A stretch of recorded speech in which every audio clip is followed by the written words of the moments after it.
Mesdames, Messieurs, les enfants de Campoussi morts pour la France. Guerre de 1870-1871. Chambeux Auguste. Capella Jean. Gobert Pierre. Larieux Alexandre. Les enfants de Campoussi morts pour la France. Guerre de 1914-1918. Calvé Baptiste.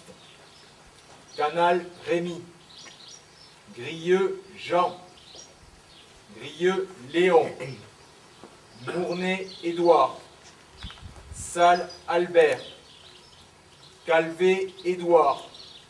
Chanot Félix. Grieux Joseph. Larieux Benjamin.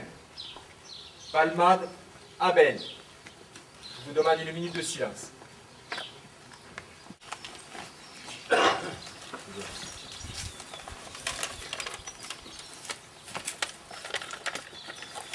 Je tiens tout d'abord à vous remercier très sincèrement de votre présence devant ce monument aux morts, devant lequel, plusieurs fois par an, avec la même solennité et la même ferveur, nous nous rassemblons pour ce devoir de mémoire.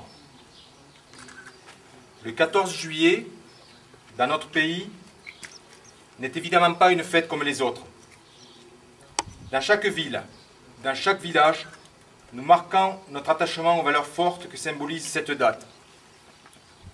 Valeurs qui sont celles de notre République, la liberté, l'égalité et la fraternité. Devises que nous trouvons au fronton de notre mairie. De nombreux enfants de notre village ont payé au prix fort la défense de ces idéaux républicains. Le premier 14 juillet, bien sûr, c'est celui de 1789.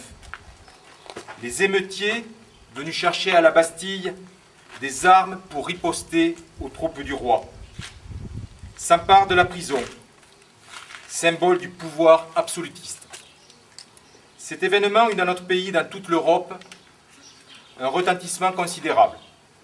Il s'agit d'un acte fondateur de la démocratie en France qui inspira de nombreux mouvements politiques en Europe et dans le monde jusqu'au XXe siècle.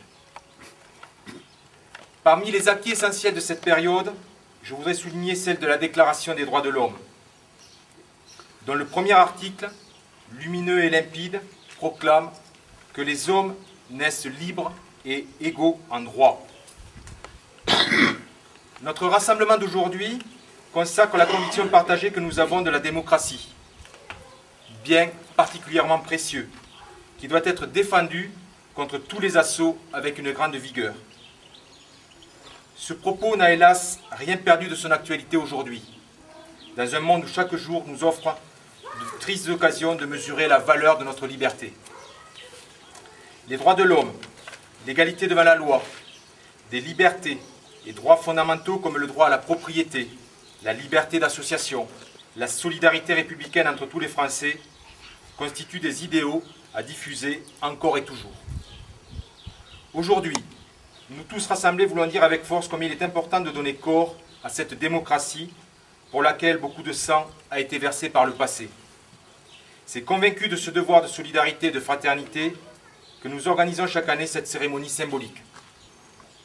Au-delà de ce temps de mémoire, nous nous attachons tous les jours à traduire en actes les idéaux républicains. Avant de conclure, je veux rendre à nouveau un vibrant hommage à ceux qui sont morts pour la France. Faisons en sorte d'écrire ensemble des pages qui consacrent les valeurs que nous ont léguées ceux dont les noms sont inscrits sur ce monument aux morts. Unissons-nous pour inlassablement faire vivre un véritable état de droit.